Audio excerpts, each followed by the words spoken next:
If people keep getting taller, are we the ancestors of giants? If I can eat soul food, why can't I straight up eat souls? Answers to these questions and more on This Paranormal Life! Hello! Yo! And welcome back to This Paranormal Life. It's Tuesday. It is the time of the week when you get hit with the award-winning comedy paranormal podcast, This Paranormal Life. Every week we bring you a different paranormal case and decide by the end of the episode whether it's real or not. I'm joined, as always, by Rory Powers. How are you doing today, Rory? Thank you so much for having me. Some great questions at the start of the podcast. You know, I've always been disappointed in my life that the key to living a healthy life and longevity isn't just consuming other people. Because on paper, that seems like that's how you'd live longer. I don't see the connection eating at all. people younger than you. But it's, you got to eat vegetables. You got to eat your fruit. In what ways eating fruit more trouble for you than eating people? A banana lives and dies in the span of a week. Why is eating that thing going to make me live longer? Okay. It couldn't survive a fortnight. So you... I need to eat a turtle. Well, it would survive if it were still on the tree, but if you picked it from the tree, I guess, yeah, it only lasts a few days. Yeah, I get it. You're like Yoshi. You think that you should be able to eat something and absorb its abilities. Yeah, you know, I think if that were the case, if the quest for living longer was a bit more magical, a bit more mythical, you know, if it involved kind of potions, that would be a lot cooler, and I think a lot more people would be interested in it. You just don't want to eat, like, celery. I don't want to eat celery, and I don't want to do cardio. Okay. I want to make a witch's brew in a metal pot, and smelt gold in a cauldron underneath a full moon. I want to do some cool stuff, you know? And I really need to increase my longevity because the amount of fumes I've inhaled from the gold smelting has shortened my years significantly. Right. It's a miracle I'm alive now because of all the shit I've done to try and live longer. Yeah. Normally, if you get called a golden boy, it means you're great, not that your lungs look like discount jewelry and you're going to die aged 36. Yeah, scientists discovered a prehistoric worm that was frozen for ice for 1 million years.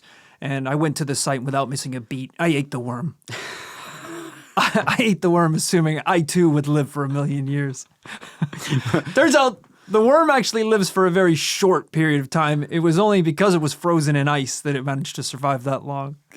But that is not what we're here to talk about today. Damn. We're here instead to talk about quite a different paranormal case, one that we're going to get to the bottom of. I have to give a bit of a spoiler. This is going to be a rip-roaring ride. This is, I don't know, in the vein of like a Mission Impossible movie or a Jason Bourne movie. We're going to have to keep up. I hope you got popcorn. Okay, so usually on this podcast, we take a little bit of time to set the scene, establish the characters and the backstory. You're saying this is 100 miles per hour right off the get-go. Right. This is a Scorsese director's cut. This is just all the action. I think he famously doesn't include a lot of action, and it's incredibly long. Oh, I need the opposite of a director's cut. No, we don't want Scorsese's director's cut. We want the cut of the Scorsese movie after the studio got it. This was edited by Michael Bay's son, who's so jacked up on Adderall that he added twice as many action scenes and cut all the dialogue. This is, Michael Bay's TikTok addicted teenage son. Yeah, grandson. All of the scenes where the Transformers are chatting to each other, those are replaced with graphic sex scenes. The story's borderline nonsense. It's action and sex.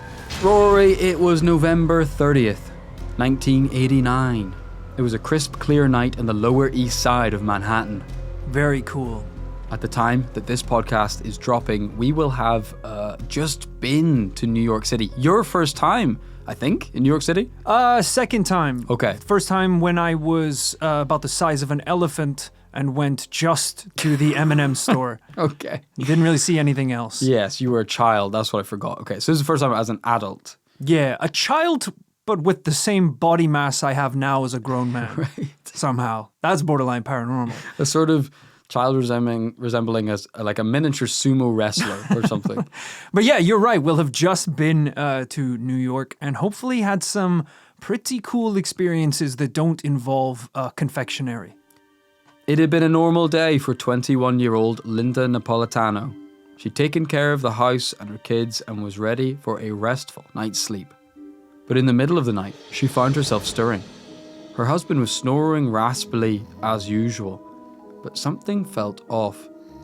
She rolled over and sat up. Yawning, she opened her weary eyes and glanced over the room. There was something in there with her. It looked like a person, but also the furthest thing from a person she could imagine. Hold up. This thing is in the room? Oh yeah. What? It was only 4 feet tall, with sallow, grey skin and huge black eyes looking right at her. Oh my god.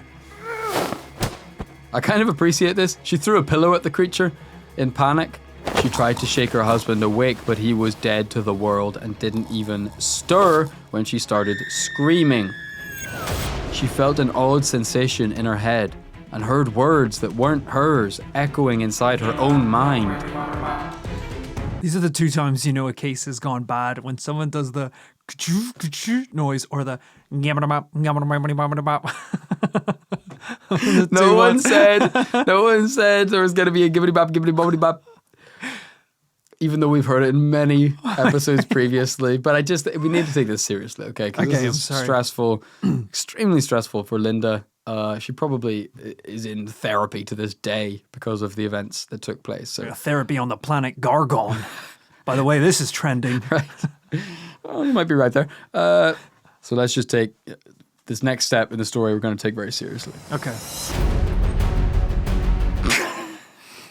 It's hard to take it seriously if you can't even make it through the line. It's not the line, it's the situation. Okay. I was thinking about a thing that happened earlier today. It wasn't the line. But the line, though, I'll say it now. Shut up! A white cloth suddenly enveloped Linda's face, and she couldn't make a sound. She was still thrashing and clawing at her husband, but the feeling was draining from her toes. A horrible numbness was spreading through her body, and before long, she was completely immobilized. Jesus Christ, she got chloroformed? This little guy scrambled over and held a cloth over her mouth. Her vision was obscured by the cloth wrapped around her face, but she could see that the room was being bathed in a cold blue light. She could feel the beam of light pulsing through her body, and it was contorting her limbs into the fetal position. Oh. It picked her up and floated her outside through the solid glass of her closed window. The material came off her face as she met the night air, and she could see the New York streets 12 stories below. Holy shit. She wished she could cry out and get someone's attention, but only her eyes seemed to be working. She has been picked up like in a crane game and has been lifted out her 12th story apartment building. That is terrifying. The blue beam was pulling her high into the sky, and she realized she wasn't the only passenger. There were 3 of these grey beings from her bedroom flying alongside her. They were headed for, you guessed it, a round ship with pulsing lights on its underside. Okay, you weren't joking. This is really starting strong today and kicking things off pretty fast. Because usually at this point in the story, we see a mysterious blur in the distance. Yeah. And someone, it's not making any noises. Yeah. We are basically 5 minutes in, and a little imp stormed the room, put a bag over her head, and threw her out the window. You know, I cut a couple lines because you kind of made fun of it, but they said gibbity bobbity bop, gibbity bobbity bop. Did they? Yeah. Yeah, unfortunately. Yeah, you're right. You know, I said this was a bit like a movie, you know, in a tasteful kind of Spielbergian science fiction movie. Yeah, the first 10 minutes of the movie might be like, you know, normal life happening out on a ranch in North Carolina. Right. You know, and then the protagonist is kind of walking through, you know, a truck stop or a grocery store, and they just, you know, they hear some interesting stories on the radio. It's fading in and out. It's like, you know, some strange objects were seen in the local town. And then the guy in the shop turns it over. He's like, damn news, I never listened to it anyway. You know, and then in the background of the shot, you see a newspaper with another interesting little Easter egg of what might be happening on the other side of the world. We're waiting 30, 40 minutes Before anything kicks off. before we even see something in the sky. Yeah. Today's case is more like a straight to DVD rental where a borderline Facebook profile picture of the aliens is on the front of the DVD box. And we're seeing those suckers within seconds of the movie starting. Yeah, we went straight from the title screen to an alien standing over you going, "Shut up!" slapping you across the face. So, to recap, we were on a UFO. It opened up like a clam and swallowed the floating figures, then sped off into space. Sorry. Alright. Linda had never been so scared in her life. She was in a huge room with a long table in the middle. Something told her that whatever brought her here was about to strap her down on it, which, in fairness, is not a crazy leap. That tends to be. We're in an abduction story here. That tends to be what happens. This is pretty fascinating stuff, Rory, because we cover a lot of UFO stories, a lot of paranormal stories on this podcast. It's not every day we get first-hand abduction accounts. Yeah, and they all unfortunately do follow this kind of pattern, being brought onto a ship, usually being strapped to a table, and someone having a good old fiddle inside. Well, no, let's not get ahead of ourselves.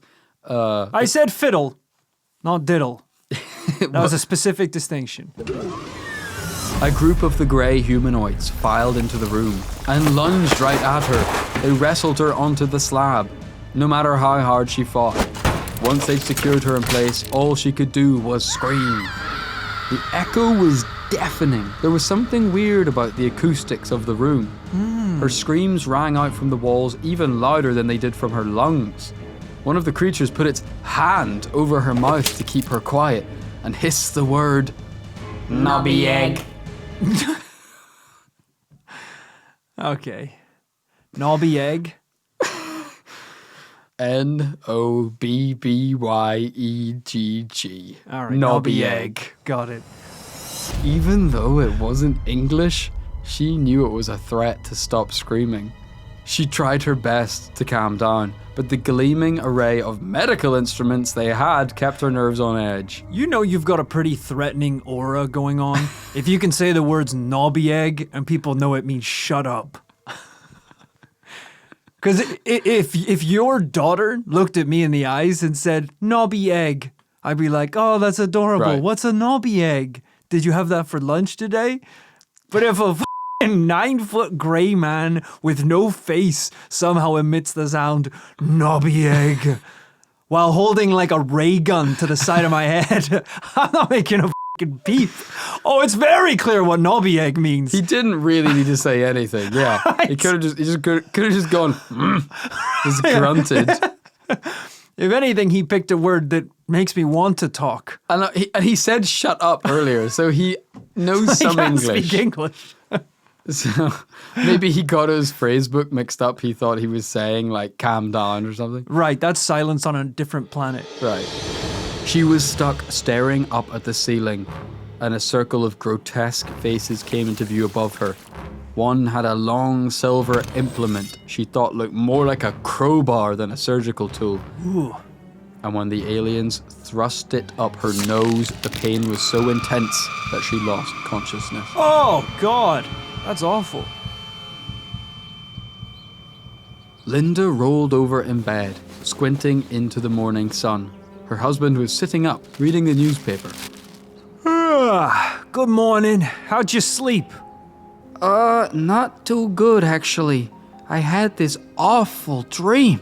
I was on a spaceship and there were some kind of extraterrestrials there. Don't worry, darling. That sounds like a bunch of knobby egg. I mean, nonsense. Nonsense, I meant. Shut up, you. Shut up, wife. Human wife. Oh, sounds awful. Thank God it was just a dream. Hey, is your nose okay? It looks a little red. Linda leapt out of bed and rushed to the mirror. She could feel the inflammation pulsating before she saw how sore it looked. It hurts. I must have knocked it in the night.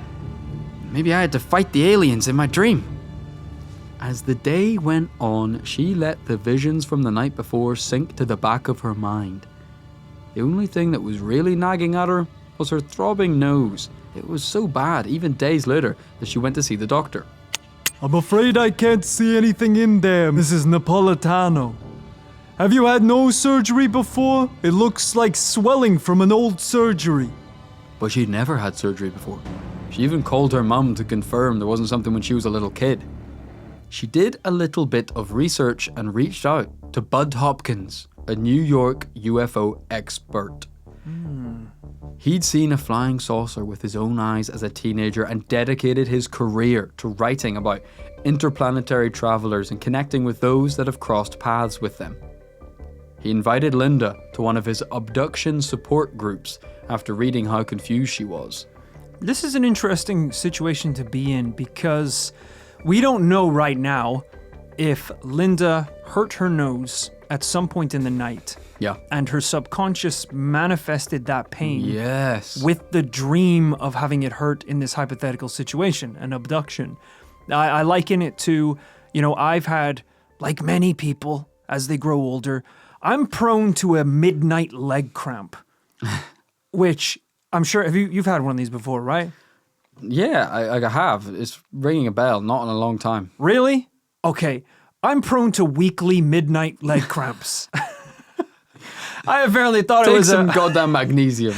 This was a much more common thing. You're seizing up, like you have pre-death rigor mortis. You're seizing up. I sleep at night like a dead spider, coiled up like a ball.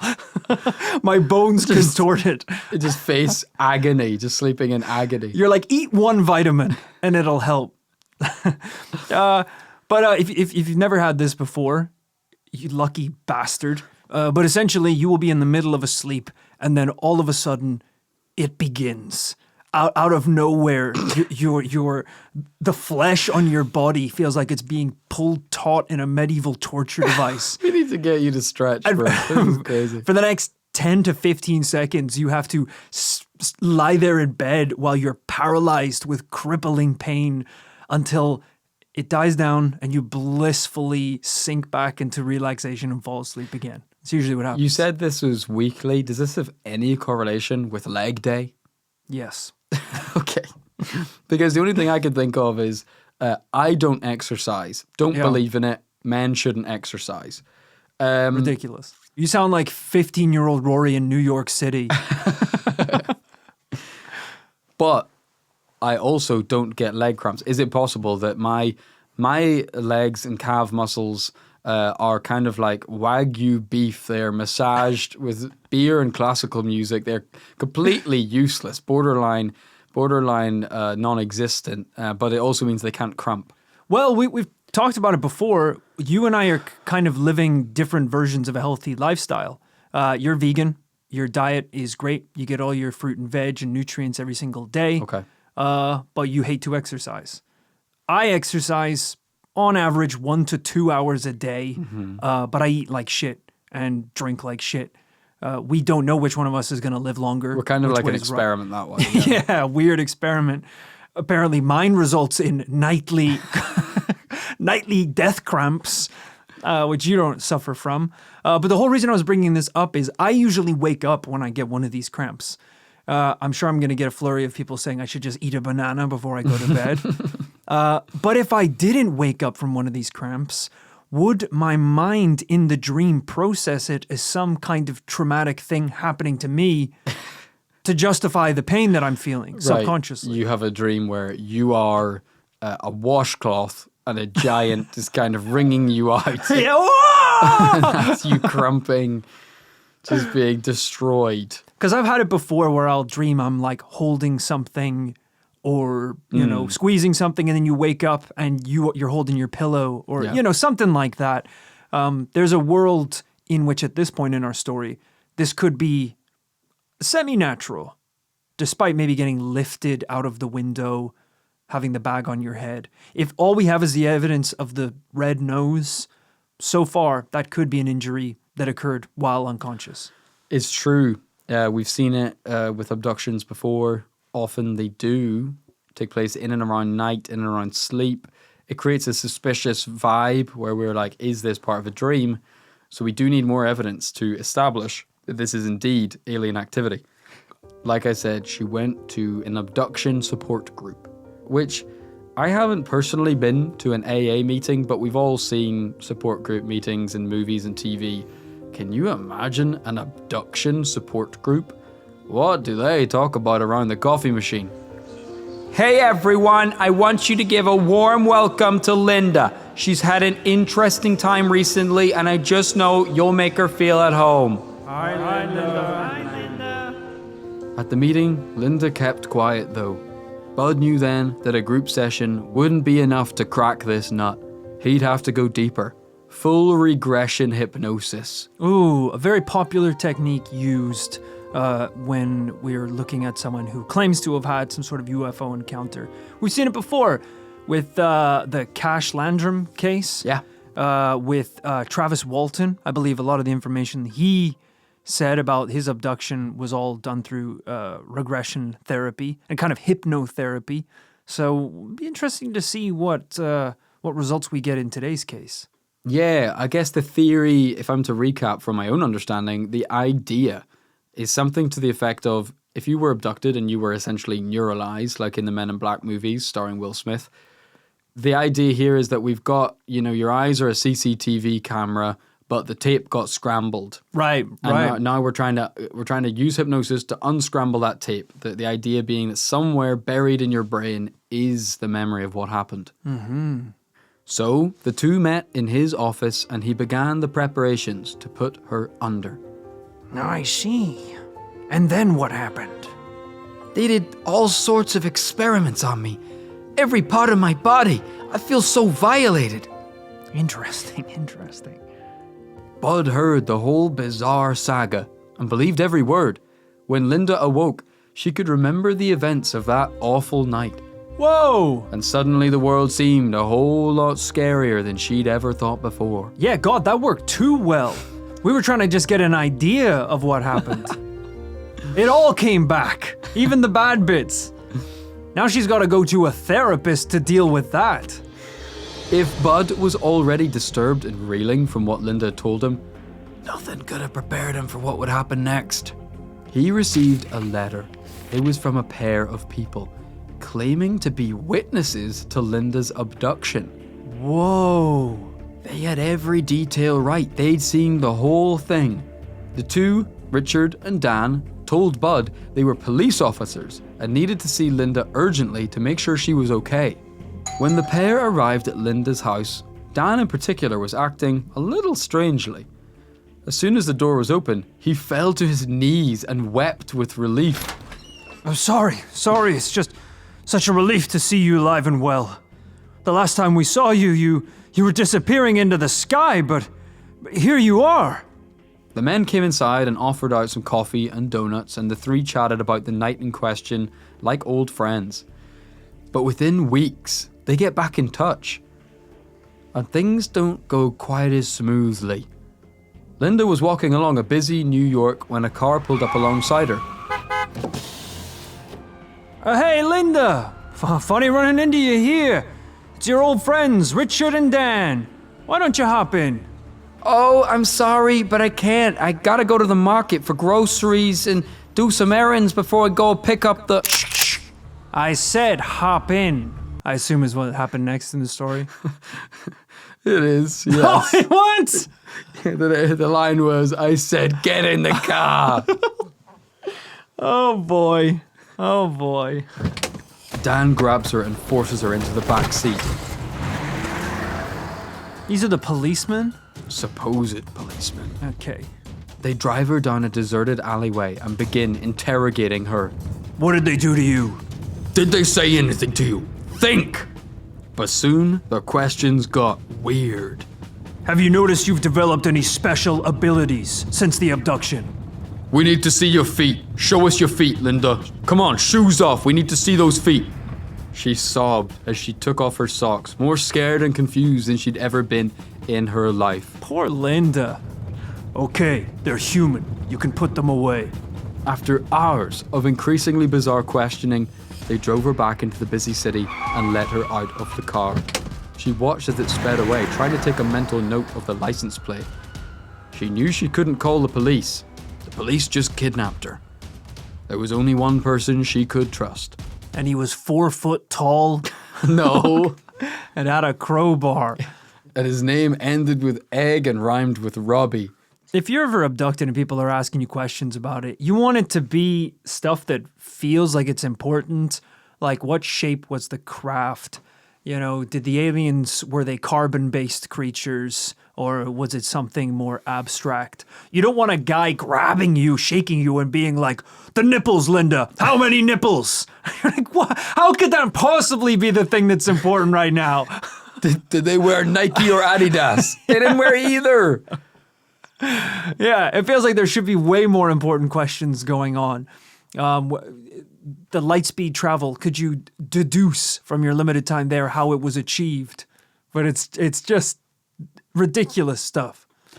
It is funny to think, isn't it? It's like, it's nuts how if someone did have a close contact like that, all the smallest bits of information would be so crucial. Because today, scientists, you know, we spend billions putting rovers on Mars just to see if there's hydrogen in the atmosphere. Yeah. We're spending so much time and energy trying to get the most basic details. So yeah, like you say, just finding out what color they are or how tall they are is a Leonardo da Vinci level breakthrough in science and technology. I guess the implication is if they're asking you specific questions like how big were their feet, and you're like, I don't know, normal size, it's a worrying thing if their response is, okay, so they weren't glimbos. So you know what a glimbo is? You already know that something exists that has different feet. Yeah. You're trying to deduce what this is. It's a weird situation to be in.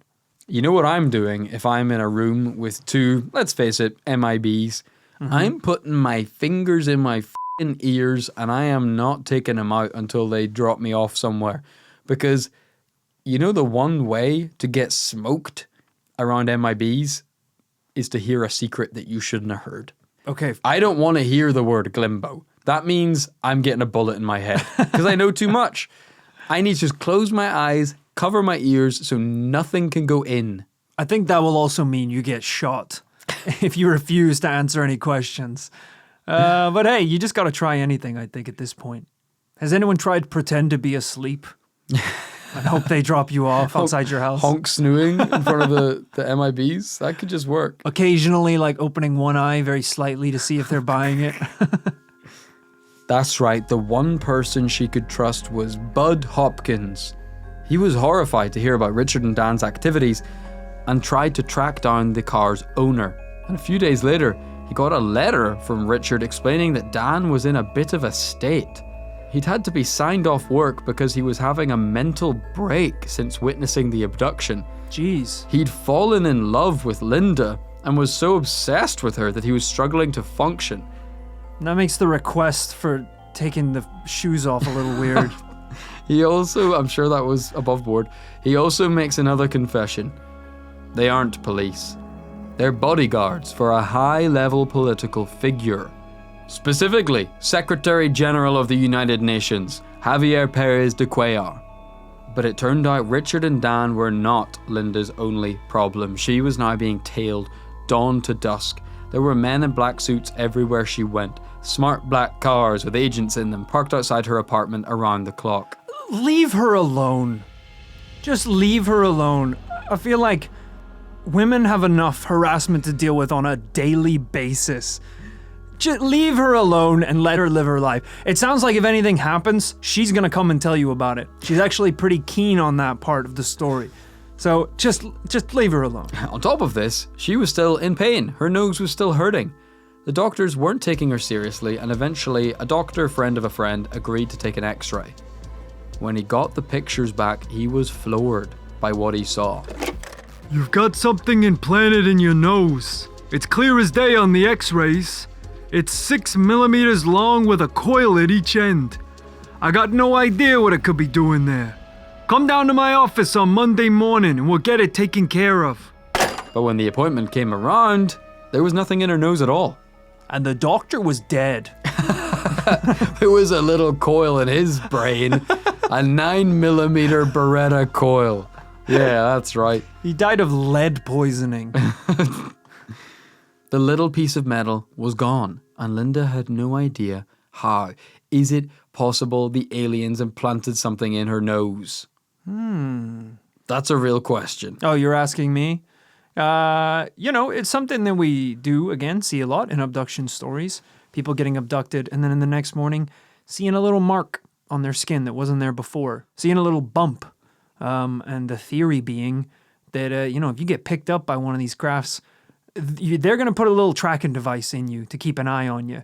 It's a big world, so they want to make sure if they come back, they can swoop you up again very accurately.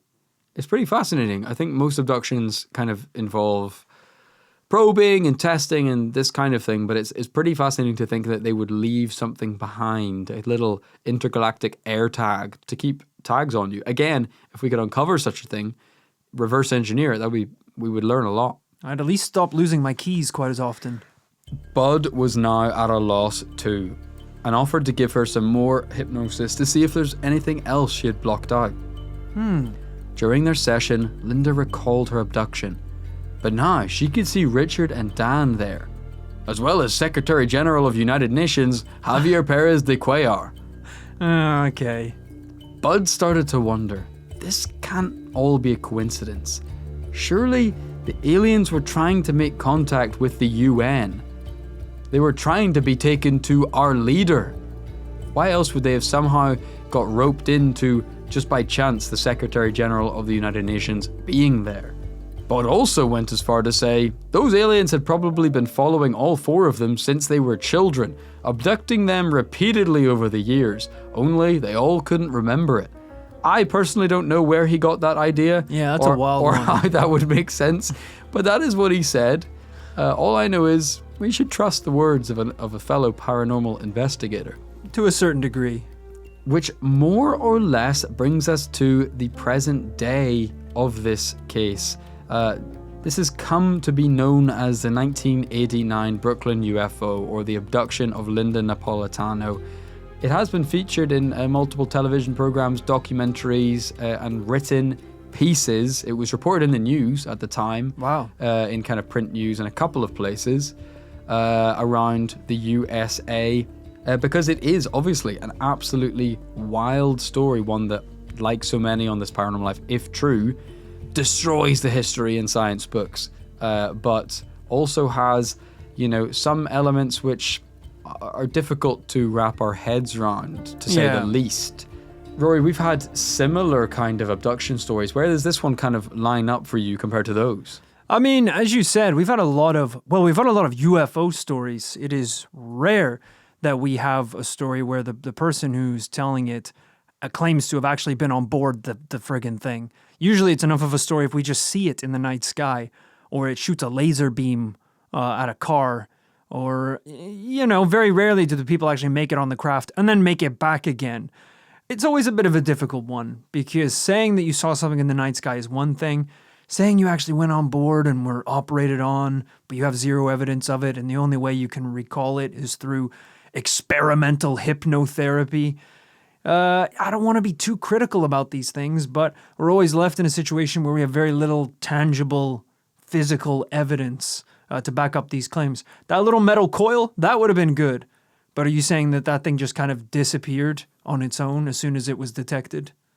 It's like they recalled it to the mothership once they knew she was going to look for it.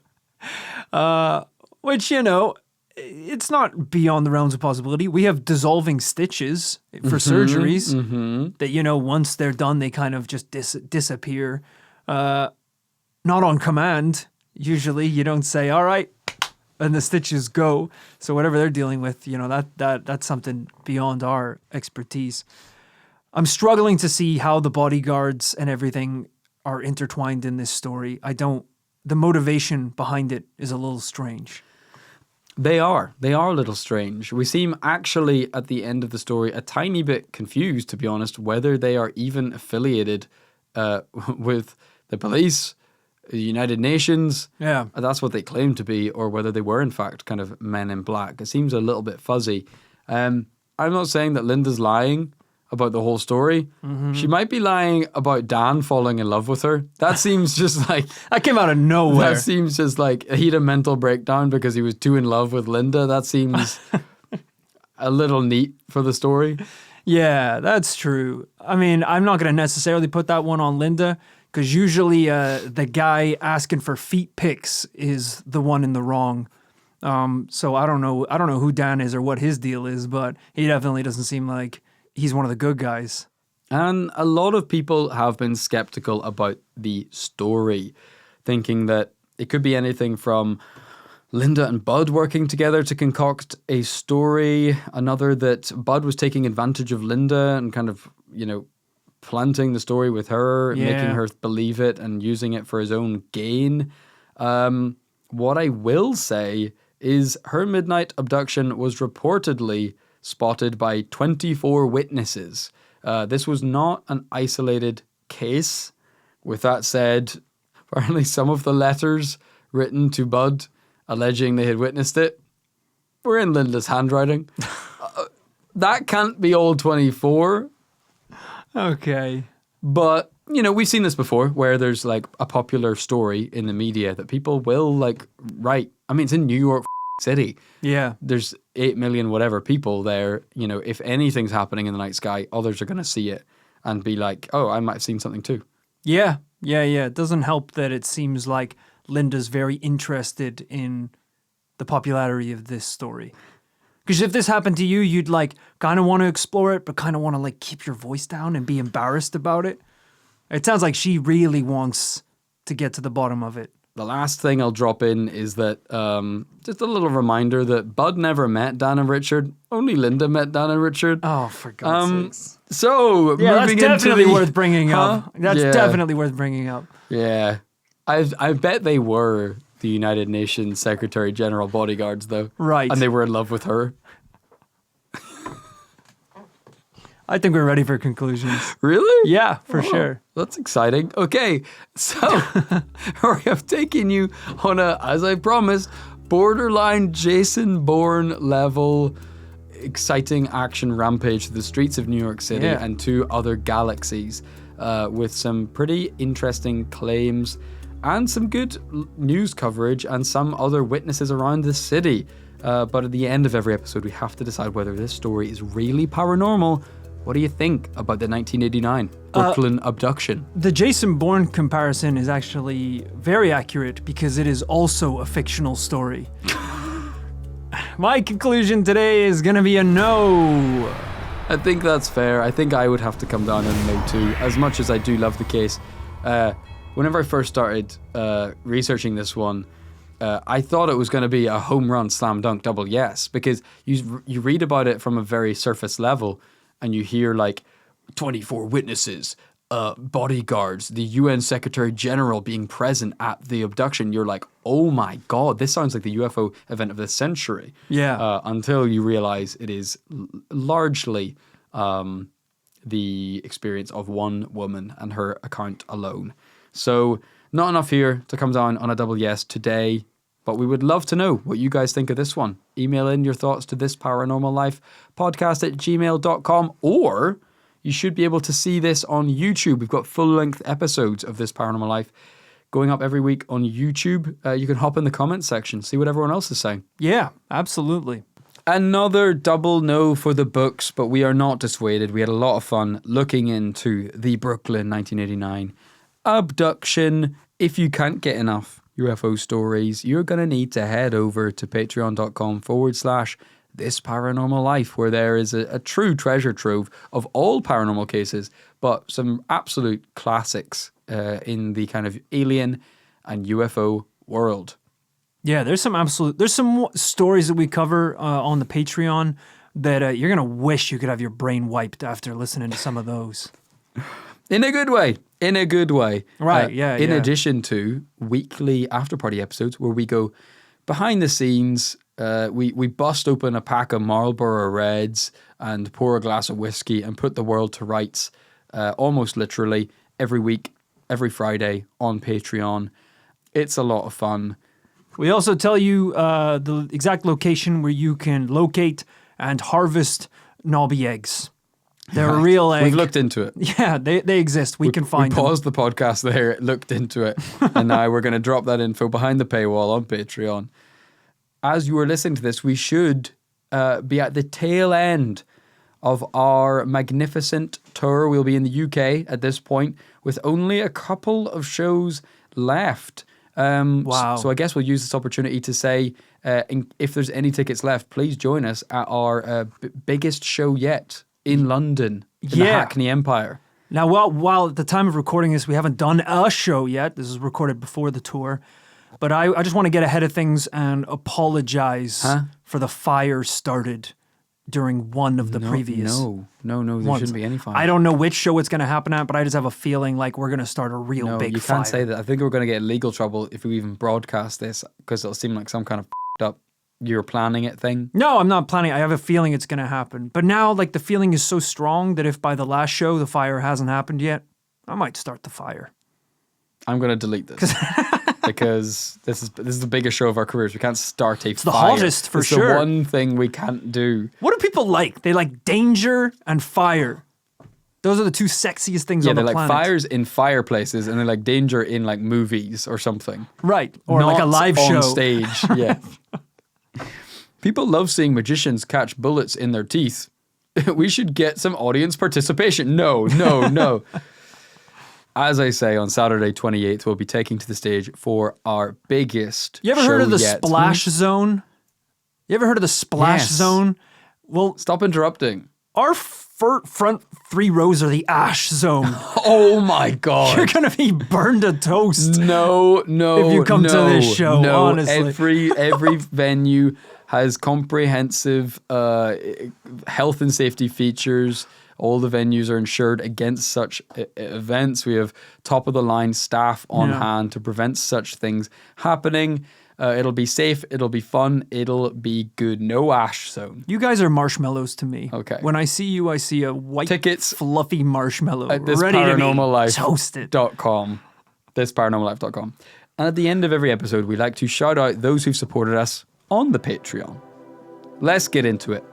Special thank you to Tia Deegan.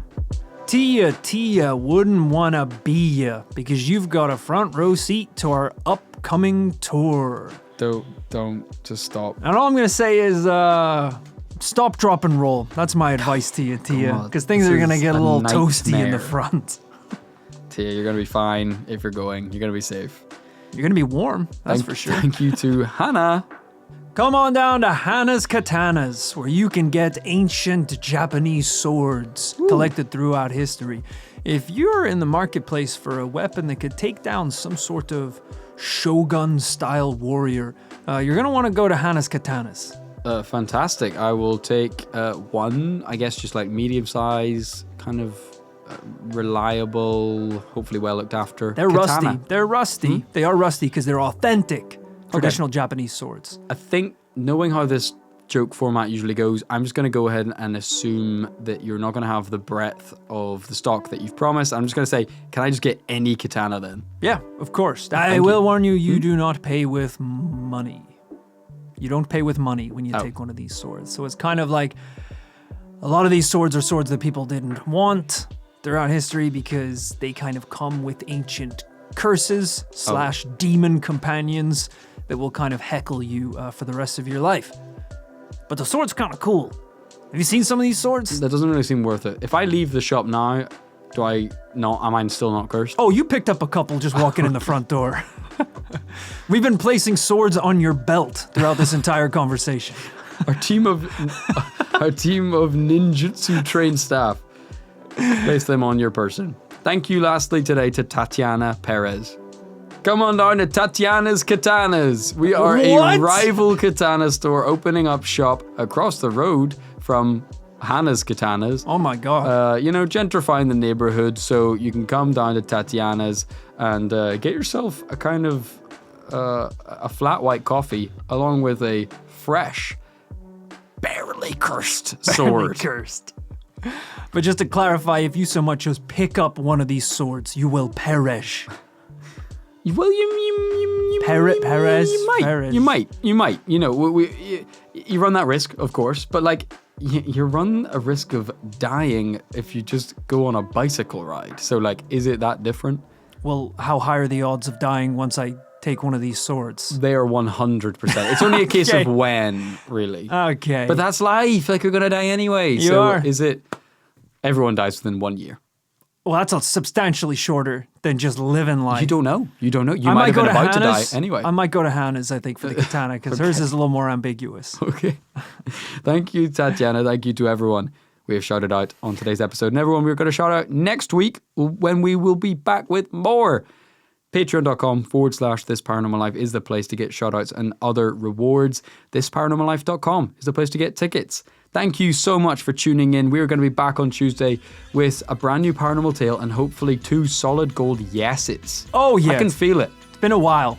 We got to get one. And in the meantime, remember to live fast, Investigate and die young, baby!